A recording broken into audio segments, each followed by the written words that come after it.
On va commencer. Bonjour à tous et à toutes. Moi, je m'appelle Élise Van Asbroek. Je suis chercheuse ici à Toulouse en études théâtrales. Et je fais aussi de la danse depuis longtemps. Alors, de la danse africaine patrimoniale dans un collectif qui s'appelle le collectif Yakasseme. Voilà, alors je voulais remercier James et Jean-Christophe pour leur invitation. En fait, on s'est rencontrés récemment dans 2 journées sur la question du lien entre la danse et le dionysiaque. Et c'est à l'occasion de cette réflexion qu'ils m'ont proposé d'être là. Et puis j'en suis ravie. Je voulais aussi remercier Germaine Acconi pour son regard porté sur la danse, sur l'écoute, sur toutes ces choses précieuses qu'elle a partagées avec nous. Et je me suis prise à rêver, pourquoi pas, qu'elle soit présidente et qu'on puisse enfin, tous les matins, se lever et danser. Voilà, et je serai très heureuse de la rencontrer aussi dans la danse cet après-midi lors de la masterclass. Voilà. Alors, quelques mots peut-être pour vous présenter James, pour ceux qui ne le connaissent pas, puisque l'idée de ce dialogue, c'était de rencontrer James à travers une création qui s'appelle Psaume 2, Happy, la tristesse d'un roi. Donc James est chorégraphe, il est aussi chercheur, puisqu'il est chercheur associé dans un laboratoire qui s'appelle LLA Creatis, un laboratoire qui s'intéresse aux lettres et aux arts. Donc voilà, on collabore au sein de ce laboratoire. Il a donc reçu d'abord une formation initiale en danse et aussi en musique en Afrique, donc sur les danses et les musiques d'Afrique et de sa diaspora. Et puis ensuite, tu t'es formé auprès de plusieurs grands noms de la danse moderne, notamment aux États-Unis, à New York et à Londres. Depuis plus de 20 ans, tu as entamé une démarche à la fois artistique, mais aussi réflexive et analytique, qui s'interroge à ces lieux de jonction, ces lieux de rencontre entre les danses, les rythmes, mais aussi la dimension philosophique. Voilà, donc tu es particulièrement investi dans des projets patrimoniaux pour la diversité, mais aussi pour la diffusion de cette culture chorégraphique qui t'est chère. Et puis tu es le créateur et le directeur artistique du festival Danse et Continent Noir, donc qui nous fédère depuis plusieurs années sur un même espace-temps autour des pratiques et des écritures et aussi des pensées de la danse. Alors ce projet Psaume, sur lequel nous allons échanger aujourd'hui, en fait, est construit comme un triptyque de 3 solis autour de la question du religieux et du sacré. Donc, pour chacun de ces des solos, tu as demandé à des chorégraphes de te chorégraphier. Donc, le premier solo a été chorégraphié par Mark Tompkins. Le second, dont nous allons parler aujourd'hui et qui sera présenté la semaine prochaine, est donc chorégraphié par Eddie Malem. Et le troisième, qui est en gestation, tu travailles avec un chorégraphe qui s'appelle Ali Moini. Voilà, alors dans le premier solo, chorégraphié par Mark Tompkins, qui s'appelait Holy Roller, Mark interrogeait déjà les notions de sacré et de religieux.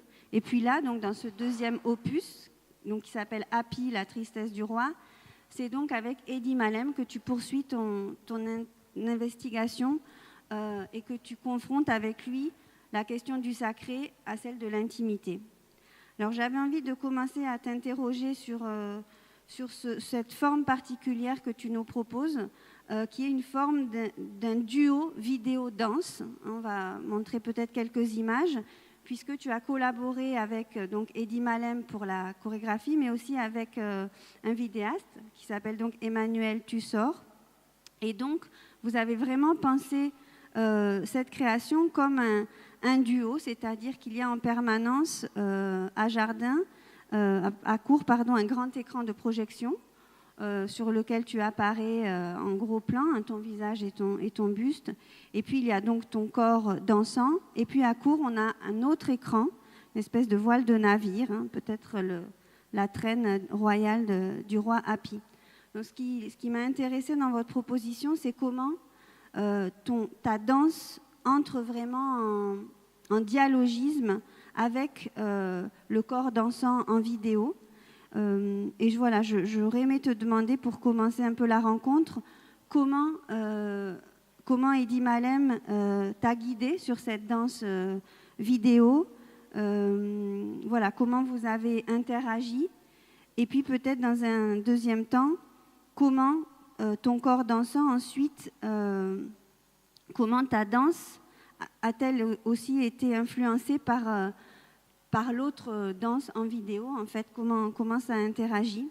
Et puis il y a un troisième corps dont je n'ai pas parlé, il y a trois états de corps, trois corporéités, puisqu'il y a en permanence aussi le corps en ombre de James, une espèce d'ombre écrite qui est projetée sur les différents écrans. Donc on a en permanence ces trois corps et qui interrogent aussi la question de la relation.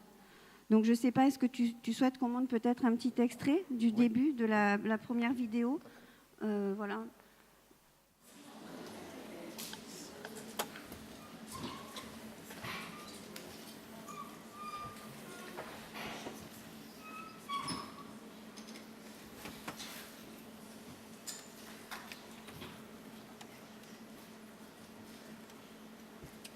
Pour le son aussi.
demandé comment vous avez travaillé ce duo vidéo-danse et comment tu as été guidé par Eddy Malem. Est-ce que c'était en impro? Est-ce que c'était en écriture? Enfin, voilà. Ok, d'accord. Alors peut-être dire le projet est né, en fait c'est un projet un peu d'émancipation, de résolution dans l'en processus personnel, on va dire de libération, euh, dont je sens que, vous m'entendez, je sens on est sur cette phase-là. Libération de quoi en fait? C'est-à-dire que on a tous plein de traumas. Moi, j'ai pris conscience de mes traumas, en fait, et que les miens, c'était à la fois tous les complexes que j'ai eus, qui étaient dus à l'éducation jésuite que j'ai eue petit. Vous savez, quand j'étais chez les jésuites au Cameroun, avant d'arriver en France, tous les mercredis, on avait une séance comme ça de projection vidéo avec le prêtre, qui était canadien, comme ça, et qui nous projetait les bandes dessinées. Il y avait des BD, et dans les BD, il y avait deux héros, un qui s'appelait Crains Dieu et l'autre qui s'appelait Crains pas Dieu. Alors, j'ai mis du temps à comprendre que ce n'était pas leur vrai nom, en fait, parce que j'étais gosse, moi. Et Crains Dieu, en fait, il était blanc, et Crains pas Dieu, il était noir. Et à Craindre Dieu, il n'arrivait jamais rien. Il était toujours propre sur lui. Il avait, je me souviens plus très bien. Enfin, je sais que dans le dessin, il était bien habillé. Et Crains pas Dieu avait une espèce de culotte courte, pas très bien habillé. Et c'est quelqu'un comme il craignait pas Dieu, il faisait que des conneries. Et il ne lui arrivait que des malheurs. Voilà. Gosse, c'était ça. Voilà. Et à l'école, l'hymne national du Cameroun, c'était au Cameroun, berceau de nos ancêtres, autrefois tu vivais dans la barbarie. On nous fait chanter ça quand t'es gosse, je vous assure, à l'école républicaine. Donc, vous imaginez la complexité.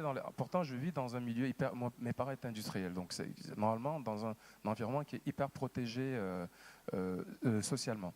Et donc, j'arrive en France avec ces complexes-là intégrés, plus d'autres. Donc, c'est un long processus dont j'ai pris conscience assez tard. Et je pense que si j'ai fait de la danse, c'était aussi un peu à cause de ça ou grâce à ça. Et qu'on parlait de mémoire du corps et que j'avais aussi l'autre truc sur Hapi, c'est que c'est le roi de mon village qui a fait rentrer les Allemands au Cameroun, dans les terres. Il s'appelle Hapi. C'est-à-dire que le premier vrai contact colonial, parce qu'en général, les Blancs, les Européens, les Allemands, c'était les premiers, enfin, il y avait les Portugais, les Espagnols, mais vers le 19e siècle, ils étaient surtout sur les côtes, ils ne rentraient pas dans les terres. Et c'est Hapi qui décide, pour des raisons politiques, de stratégie hégémonique, d'aller voir les Allemands. Et il part à pied de là où on est pour aller rencontrer les Allemands qui sont surpris de ce roi qui n'a pas peur d'eux. Et donc, ils sont impressionnés par ce Hapi qui est puissant. Et donc, ils acceptent l'invitation. Et Hapi les invite, on est vers 1880, etc., 1885, donc assez proche de la conférence de Berlin. Et il se trouve que c'est à partir de ce moment-là, je passe très vite, c'est à partir de ce moment-là que beaucoup de choses changent, en fait. Et dans cette même histoire, en fait, il y a toujours la traite. Et les deux frères de mes grands-parents sont attrapés, parce qu'on pense que la traite s'est arrêtée en 1950. Mon grand-père a grandi orphelin, ses parents étaient morts, et ce sont ses deux frères aînés qui s'en sont occupés. Normalement, ils étaient censés ne jamais être attrapés parce qu'ils étaient protégés par leur statut. Et par erreur, en fait, ils sont attrapés et vendus comme esclaves. Et l'endroit où ils étaient stockés avant d'être amenés, c'était derrière la maison du roi. Voilà. Donc, qui dit « Putain, j'ai vendu mes enfants ». Ce n'étaient pas ses enfants réels, symboliquement. Et nous, on a gardé ce trauma. En fait, mon grand-père a porté ce trauma toute sa vie. Mon père l'a porté. Je pense que j'ai pris le trauma de mon père. Pourquoi je me dis, pourquoi est-ce que tu mets ta vie en danger pour aller chercher la diaspora ? Pourquoi c'est si important pour toi, de manière à ce que tu risques ta vie, la vie de tous les gens, pour aller en Guadeloupe, à Haïti, payer l'avion de mes propres moyens, prendre le train parce que j'ai pas d'argent, passer par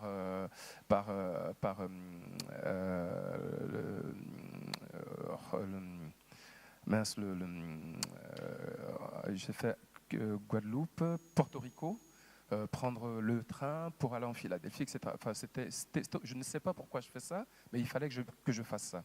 Et donc j'ai mis du temps pour comprendre que j'avais un trauma, que j'avais une série de putains de traumas dans mon corps.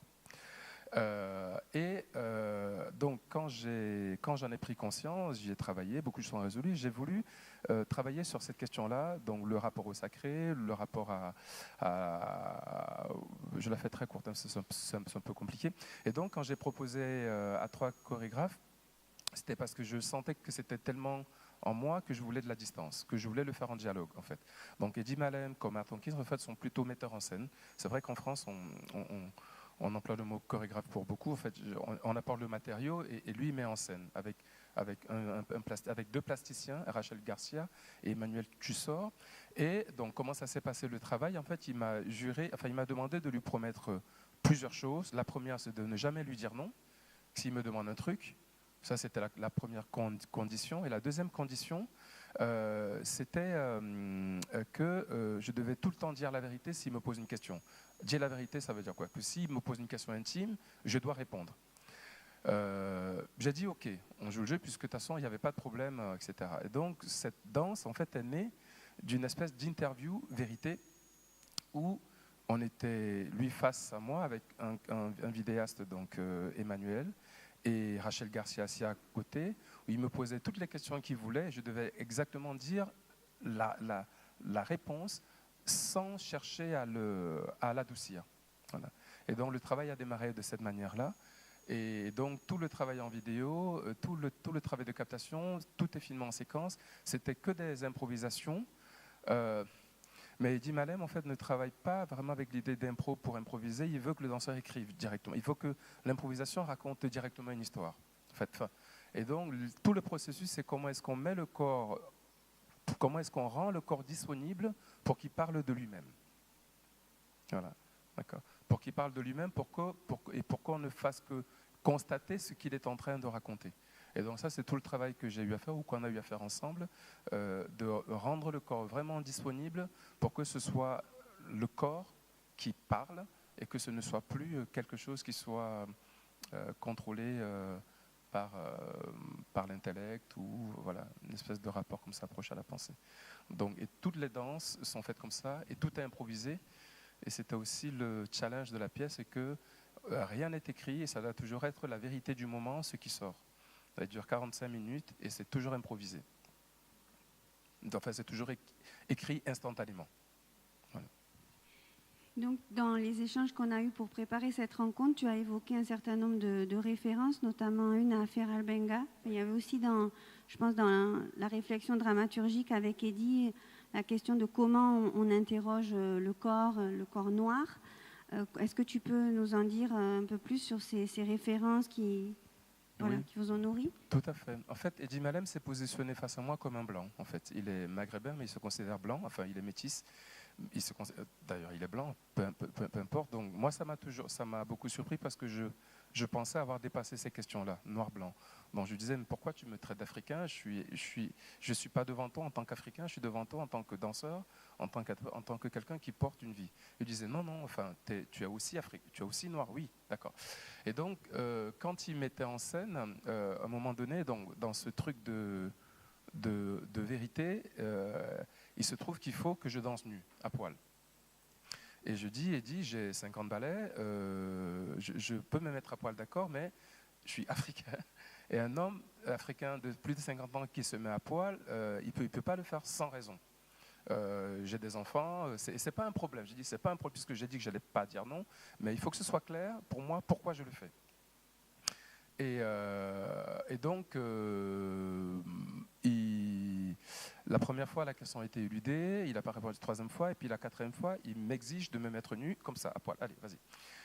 Et quand j'improvise, en fait, je me sens dans tout ce rapport, dans tout ce processus de travail avec eux, dont les 3 sont blancs, en fait, les 3, Rachel, femme blanche, Emmanuel, etc. Et donc, ils ont une façon de me regarder. Et ça me fait penser en fait à cet artiste Ferral Benga qui dans les années 30 collaborait avec Octo, avec l'Iris, venait du Sénégal, hein, il venait de Saint-Louis. Et quand il a été beaucoup mis en scène nu, en fait, c'est-à-dire qu'on le voyait nu. Et quand ils m'ont demandé d'improviser nu, en fait, je ne sais pas pourquoi, j'ai pensé à Ferral Benga. J'ai pensé à Ferral Benga, je me suis dit, pourquoi il vient me voir nu? Est-ce que c'est mon corps noir?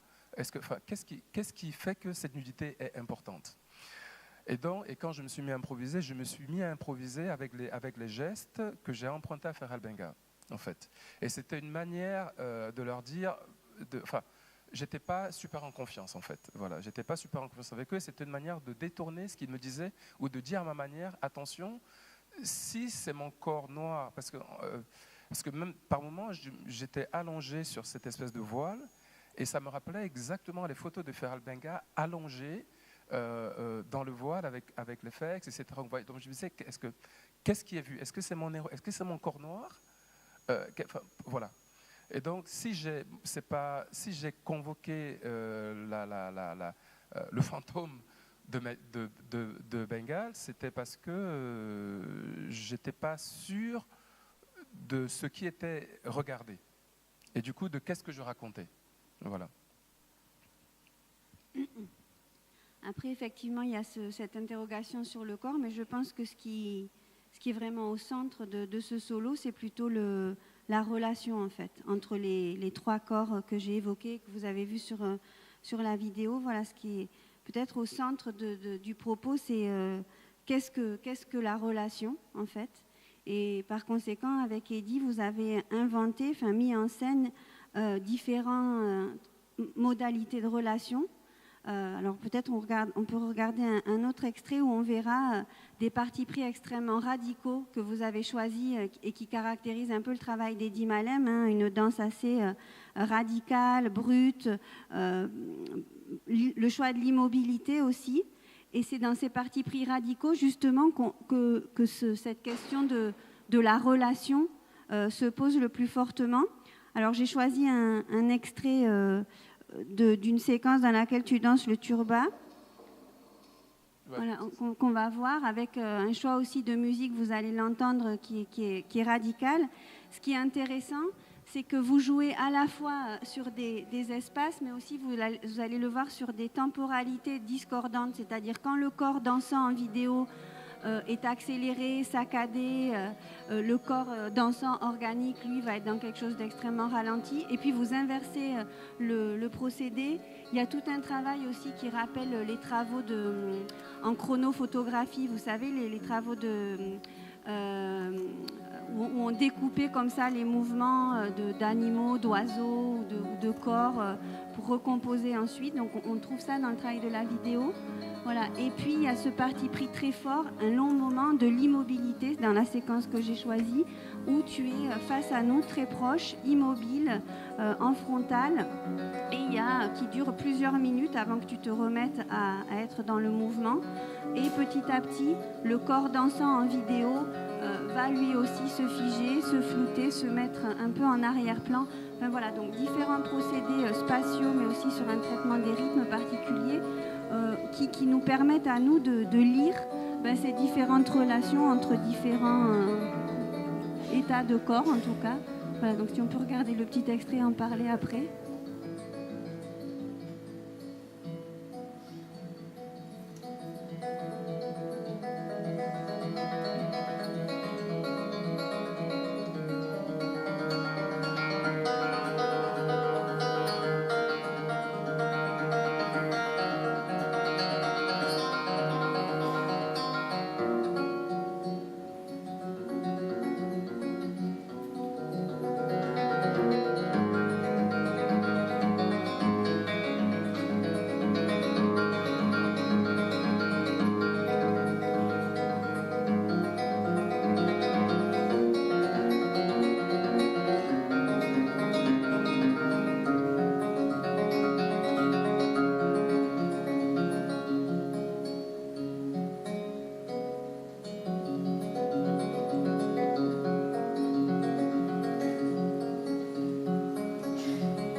Elle est faite, c'est Tiorba, c'est espagnol en fait, mais je pense qu'il y a un lien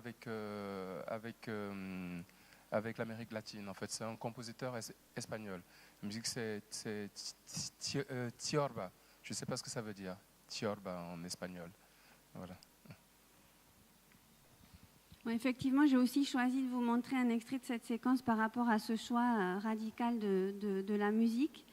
Donc moi, je voulais t'interroger sur cette relation, ce lien entre le sacré qu'on voit en vidéo avec tout le rituel d'enfarinage, comme tu le nommes, et puis l'intime, peut-être ce que tu livres dans la danse.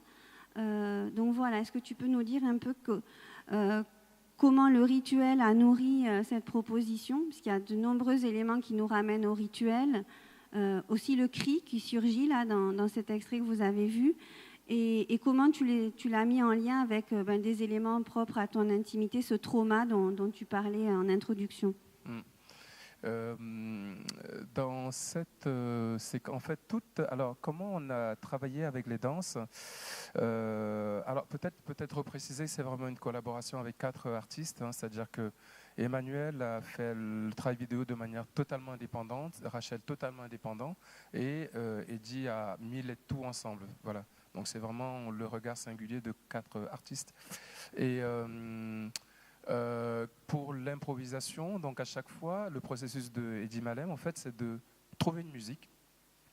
Son travail, c'est de choisir des tas de musique et de donner la musique au danseur ou à l'interprète, de dire voilà, vas-y, fais. Voilà, vas-y, parle en fait. Dis pas fait, dis parle. Et la musique, j'ai compris qu'il utilisait, ça m'a mis beaucoup de temps pour comprendre qu'il utilisait la musique comme une espèce de stimulateur de mémoire, de corporel. En fait, la musique, c'est de la vibration. Je pense que ça joue sur les fascias. Et il utilise la musique donc comme une énergie, en fait. Voilà, il n'utilise pas la musique comme une matière, mais comme une énergie. C'est comme ça que je le traduis. J'en ai pas parlé encore avec lui, mais je pense que c'est comme ça que j'ai compris qu'il travaillait. Et donc sur cette musique-là, parfois les musiques durent 10, parfois une demi-heure, parfois 1 heure. Il faut l'improvisation, elle est longue, c'est sur toute la musique, quelle que soit la durée de l'œuvre. Et si l'improvisation démarre mal, il stoppe, mais sinon il laisse faire. Voilà. Et à la fin, il dit là j'ai vu quelqu'un, là j'ai vu quelqu'un, là j'ai vu quelqu'un, là j'ai vu quelqu'un. En fait, il y a toujours quelque chose qui apparaît quand on danse, ce qu'on appelle un personnage. Quelqu'un apparaît. Et donc, ce moment-là, sur cette musique-là, c'était les premières improvisations. Je ne sais pas si c'est passé, mais ce qui est sorti de moi, c'était un cri. Mais il se trouve que c'est assez proche d'une danse que Snake doit connaître, qui est une danse de Kunga.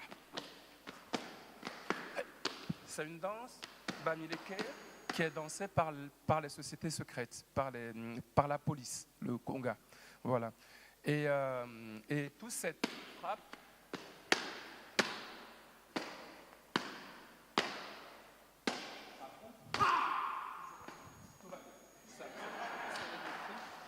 et je ne sais pas pourquoi c'est cette mémoire qui est sortie.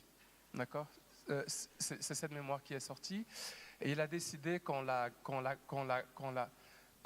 garderait ce personnage qui serait à chaque fois invoqué à ce moment-là. Voilà. Voilà. Et donc, on parlait du rituel, effectivement, même dans la première séquence que vous avez vue dans la danse, de dos, cette danse de dos, ça aussi c'est un parti pris assez fort, puisque sur la vidéo on a ton visage, mais dans la première danse qui est une danse qui amène presque à une transe. D'ailleurs, ça m'aurait intéressé de te demander comment Eddie Malem t'avait guidé pendant cette danse de transe, puisque tu parles de musique en termes de vibration, d'énergie. Est-ce qu'en termes de... Alors tu le présentes comme un metteur en scène, mais en termes de guidage, il guide aussi en termes d'énergie, direction artistique, ouais. De direction artistique. Est-ce qu'il s'exprime en termes de flux d'énergie? Oui. On peut parler d'un guidage énergétique dans cette danse-là? Oui, il se considère aussi comme un chaman, en fait. Voilà. Il dit qu'il a une lecture énergétique du corps, donc il lit l'énergie du corps. Donc en fait, quand j'y mets, c'est toujours pareil, quand on définit, c'est pas pour réduire le rôle, c'est juste parce qu'il y a beaucoup d'ambiguïté entre le mot chorégraphie et chorégraphe et metteur en scène. Et c'est pour ça que c'est important de préciser, en fait. Sinon, ça a parfois tendance à effacer le travail des autres collaborateurs, en fait. Voilà. Mais ça n'empêche pas... tout là. Donc il y a un guidage énergétique, je pense qu'il guide énergétiquement. Et l'idée dans le guidage, c'est comment les choses commencent à se transformer, comment les choses ne tombent pas, comment est-ce qu'on passe d'un état de corps à un autre, de manière très naturelle, de manière très spontanée. Voilà. Donc ça, je pense que c'est ce sur quoi il est attentif. Autrement, et à la musique aussi, mais je pense que c'est sur le plan qui est vibratoire. Voilà. Non, mais après, il n'y a pas de, je ne dirais pas qu'il y a un guidage, enfin, il guide pas, enfin, il n'y a pas un passage où on prend la main pour aller là, en fait. Soit tu le fais, soit tu le fais pas. Voilà. Si tu peux le faire, c'est très bien. Si tu peux pas le faire, va travailler. Voilà. Donc il n'y a pas de guidage. Il guide pas. Il guide pas. Alors, tu as évoqué le lien à tes propres traumas, cette interrogation du sacré qui t'anime depuis plusieurs années. Et donc, effectivement, on le lit dans cette danse de trance, tout le travail de vibration, puisque la première séquence, ce sont de longues vibrations dans un rythme très rapide, très saccadé, beaucoup de mouvements avec le sternum, et puis aussi le choix de la musique électro-trance, avec des basses très puissantes dans cette première séquence. Donc voilà, c'est quand même un solo sur l'intime, sur le sacré. En revanche, tu parles de personnages. Donc je me demandais, est-ce qu'il y a... comment tu te mets aussi à distance de cette intimité, de ce lien au sacré auquel tu avais envie de te confronter? Est-ce que ça passe par des personnages de fiction? Par exemple, ce roi Happy, qui est dans le titre. Voilà, comment aussi on se met à distance quand on interroge son intimité, ce lien au sacré? Tout à fait. Alors, Happy, ce n'est pas de la fiction, c'est un vrai roi.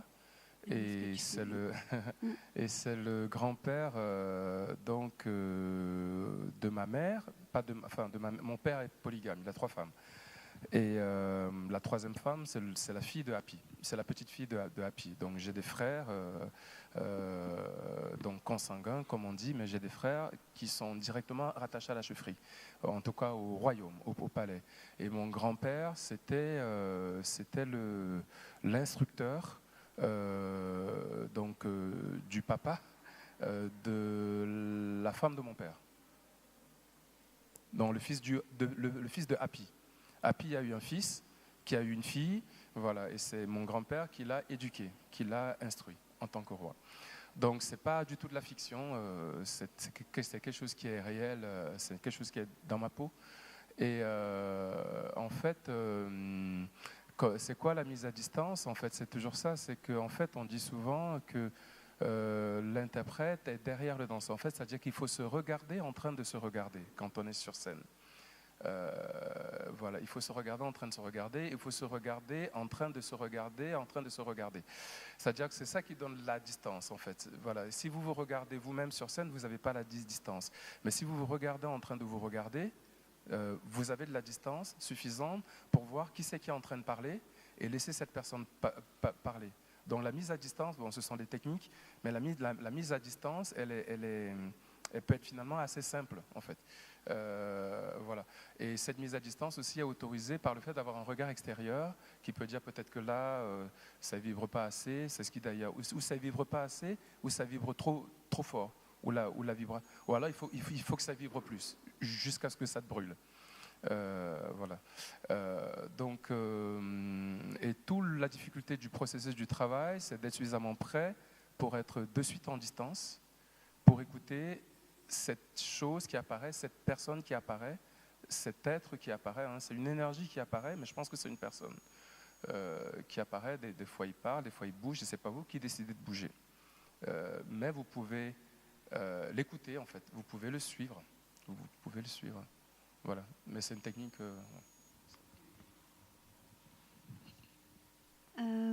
Oui, je voulais aussi t'interroger sur les séquences qu'on voit sur l'écran.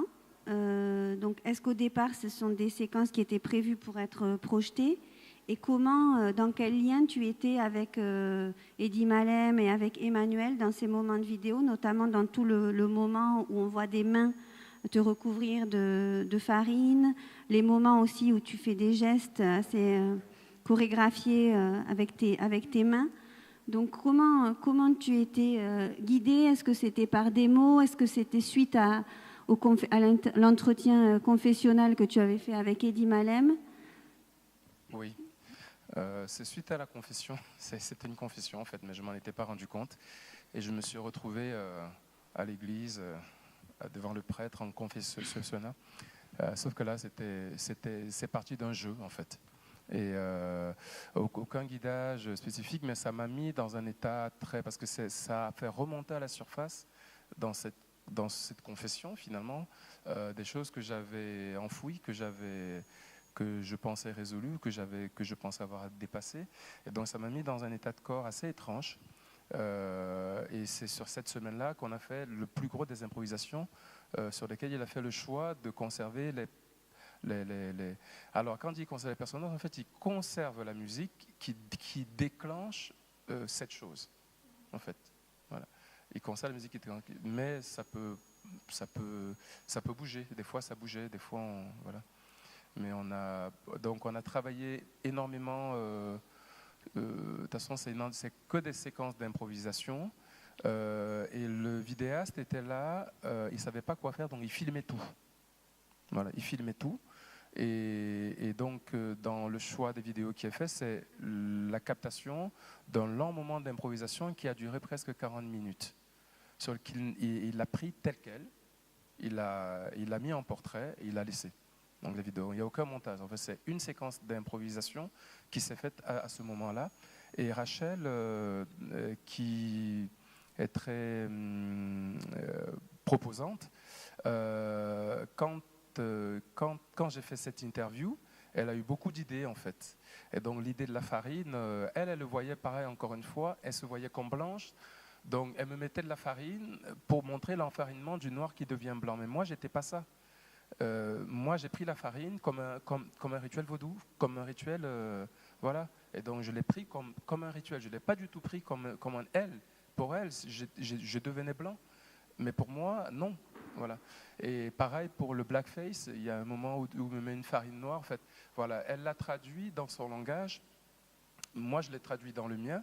Mais comme je connaissais a priori ce type de langage, ce qu'on appelle en anglais white gaze, le regard du blanc sur le noir, je sais que je ne voulais pas parler de mon européanisation, de tout ça. C'était pas le sujet. Voilà. Et donc, je me suis mis en état à transformer cette séquence d'improvisation dans une improvisation de possession rituelle. Voilà. Je vais montrer les images. Ouais. Oui, je voulais peut-être revenir aussi sur la question du départ, donc la question du sacré, mais aussi peut-être du religieux au sens vraiment étymologique de ce qui nous relie. Donc c'est pour ça que je parlais de la relation. Voilà, toi tu es quand même catholique et animiste, né d'un père musulman et animiste, d'une mère chrétienne. Oui, tu peux, si tu veux, tu peux faire défiler, oui, tu peux laisser un moment. Je laisse défiler sans le son. Ouais. Voilà, par exemple, on improvisait sur la musique baroque, mais on n'a pas gardé ça. Et, oui.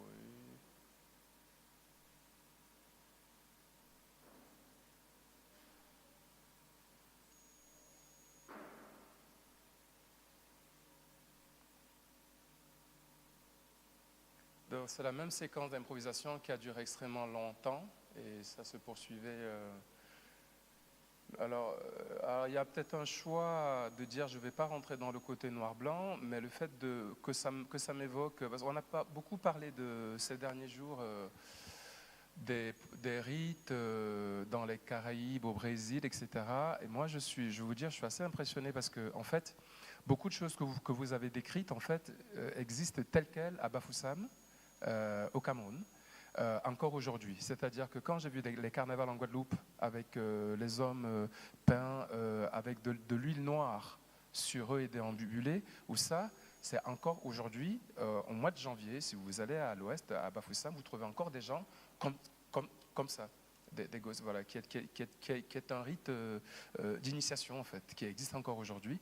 Et beaucoup de choses décrites en fait sont encore sur place dans plein de cultures et c'est pas forcément donc il n'y a pas forcément toujours réinvention sur les nouveaux territoires.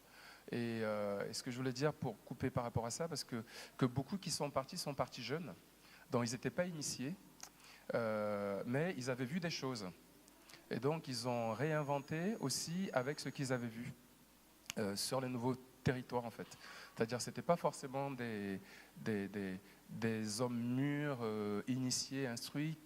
Et moi, je suis vraiment surpris que de tout ce que je vois au Brésil, ça me rappelle beaucoup ce que je vois encore aujourd'hui, ce que j'ai vu encore aujourd'hui au Cameroun, notamment à l'ouest. Voilà. Et même tous ces rapports de réinvention du territoire, je viens des Bamileke, et les Bamileke, dans les mythes, en tout cas de déplacement, on viendrait du sud, on viendrait de la zone de l'Afrique de l'Est, hein, au sud-Soudan. On aurait migré entre le 9e et 12e siècle, et on s'est installé au 2e siècle vers le Tchad, ce qu'on appelle le pays Tikar. Et c'est à partir du 2e siècle en fait, qu'on a commencé à descendre jusqu'à l'endroit où on est installé là. Pour ce qui est de ma souche, on y est à peu près depuis le 14e siècle. Mais mes parents, mes grands-parents me disaient qu'à chaque fois dans ces migrations, on rencontrait des populations autochtones sur lesquelles en fait, il y avait incorporation, réinvention et intégration des nouveaux rites. C'est-à-dire que cette addition-là se fait aussi, c'est-à-dire que ce n'est pas propre aux îles, sur les territoires étrangers. Et j'avais plutôt la sensation qu'il y a une espèce de paradigme de prédisposition, d'intégration et d'incorporation dans la mentalité africaine, en fait.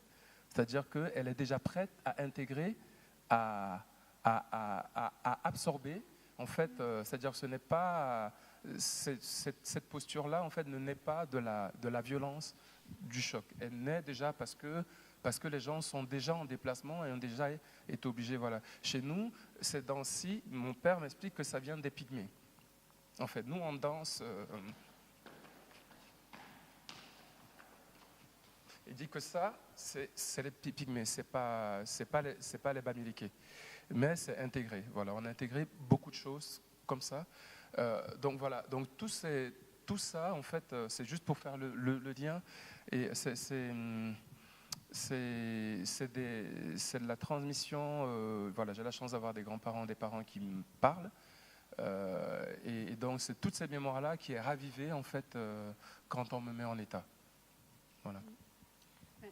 Tu fais transition, voilà, avec peut-être le dernier point que je voulais discuter avec toi, c'était comment, à partir donc de ton histoire, tu ouvres vers une réflexion peut-être plus universelle sur ce que relier veut dire. Et effectivement, ce que tu dis peut-être de l'Afrique qui n'est pas clivante, mais qui est plutôt fédératrice, qui va relier, connecter les choses. Voilà, je voulais peut-être avoir que tu nous dises un peu comment, à travers ce triptyque psaume, comment tu remets en mouvement notre pensée de ce qui nous relie. Alors c'est pour ça que j'ai évoqué le religieux, mais au sens vraiment étymologique, vraiment. Et voilà, je pense que ce travail-là, en tout cas moi, m'a remis en pensée sur le sacré, mais aussi vraiment sur le lien, sur la relation. Donc je voulais ouvrir un peu sur cette question-là. Tout à fait. En fait, oui, pour finir, c'est que je trouvais aussi, je voyais beaucoup de violence dans les corps ici, mais pas de la violence parce qu'ils étaient violents, mais la violence parce que je les sentais coupés et pas vibrants. Que l'individualisme, ça coupe. En fait, c'est tout le contraire de ce que mon grand-père a toujours dit et fait, de ce qu'il nous a enseigné. Et mon père d'ailleurs. Et c'est cette violence. Alors moi, je voyais deux types de violence en fait en Europe, en France. Des corps noirs que je trouvais en errance, que je trouvais vraiment perdus, Et ça, je ne savais pas pourquoi, je le recevais comme une violence. Ça me mettait très mal, j'avais envie, j'étouffais, j'avais les boules, je ne pouvais pas respirer. Donc je recevais ça. Et je recevais aussi, je vais le dire comme ça, des corps blancs que je sentais coupés énergétiquement de tout lien, de toute nécessité de lien énergétique avec l'autre. Voilà. Et donc je trouvais que j'évoluais dans un environnement qui était violent, ce qui m'a fait poser la question de la religion, du lien, de la tradition, des cultures de tradition et de tout ce que ces cultures de tradition mettent en place comme stratégie pour que les gens restent ensemble. Voilà, pour que les gens se connectent en fait. C'est-à-dire que dans les cultures de tradition, on fait tous les funérailles, il faut que tout le monde soit là. Tu vois, quand mon grand-père est décédé, on s'est retrouvés à 3000 dans un stade. Et 3000, c'était la famille. 3000. Et j'étais étonné de présenter à mon fils quelqu'un que je n'ai jamais vu, qui disait qu'il était l'arrière de cette génération de petits-fils de la sœur de mon arrière, machin. Et je disais, c'est génial. Et c'était vraiment génial. Et j'ai dit, mais en fait, c'est ça la fonction des funérailles, en fait. C'est ça la fonction des funérailles, c'est de reconnecter les gens ensemble. Et donc, c'est à ce moment-là que j'ai pensé, en fait, du coup, à cette histoire de poétique de la relation. Et qu'est-ce que c'est que le mot religion? Qu'est-ce que le fait que de relier? Qu'est-ce que c'est que ça? Voilà. Et je me disais que si les gens sont si mal, si je sens ce mal-être, si je sens cette énergie instable, parce que je le sens, ça me touche, c'est parce que les gens se coupent de ça. Voilà. Et que dans la scène contemporaine, dans le plateau contemporain français, on ne met pas du rituel comme ça sur la scène. On met d'autres choses, mais pas de cette manière-là. Quand j'avais reconstruit la pièce de Catherine Dunham, Shango, beaucoup d'officiers d'institution m'ont dit, mais c'est n'importe quoi, c'est pas le lieu pour faire ça. C'est pas le lieu. Voilà, beaucoup de la DRAC, du ministère qui m'avaient dit mais vous êtes malade, vous avez rien compris. Voilà. Voilà, quand Elvin Ailey met en scène Revelation, la révélation, une pièce religieuse, voilà, c'est que il me semble que dans ces cultures afrodescendantes, il y a un lien, il y a un rapport au sacré, au mystique, au religieux, qui est facteur d'intégration, en fait. Mais pas dans le sens clérical, pas dans le sens...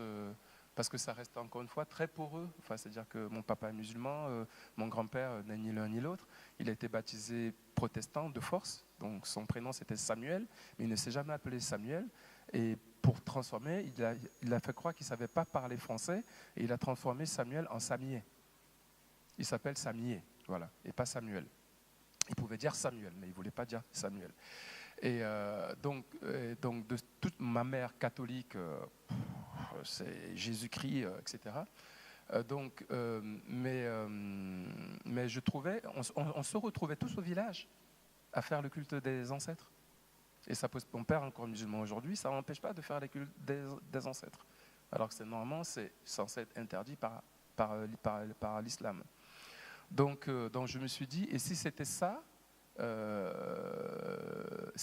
le truc, pour qu'on reste relié énergétiquement, et donc qu'on se sent moins seul, parce que c'est énergétique en fait, qu'on se sent moins seul. C'est pour ça que le projet Psaume entre autres, m'a aussi intéressé. Alors, j'avais plein d'autres questions à te poser, mais vu l'heure tardive et peut-être certaines personnes qui commencent à avoir faim, je vais arrêter, mais on pourra en rediscuter après le spectacle la semaine prochaine. Mais peut-être je voulais rebondir pour conclure sur ce que tu viens de dire et parfois les institutions ou la DRAC qui surréagissent face à des propositions comme ça, mais il me semble que la scène, théâtrale ou chorégraphique, ça peut être quand même un des lieux où on réactive, où on aménage des espaces du sacré. Voilà, ce que tu dis là, ça m'évoque aussi toutes les recherches de Gisèle Vienne aussi, des espaces dont notre société matérialiste, un peu aseptisée, a quand même besoin pour être en bon ordre, en fait. Et toute cette violence dont tu parles aussi, elle a aussi besoin de ces espaces-là pour être transformée. Voilà, donc moi je trouve que c'est aussi ce qui fait du bien et ce qui est aussi engagé politique, à mon sens, dans cette idée de se réapproprier ces espaces du sacré, et que la scène est quand même le lieu propice pour ça. Voilà. Donc je te remercie de ton invitation, James.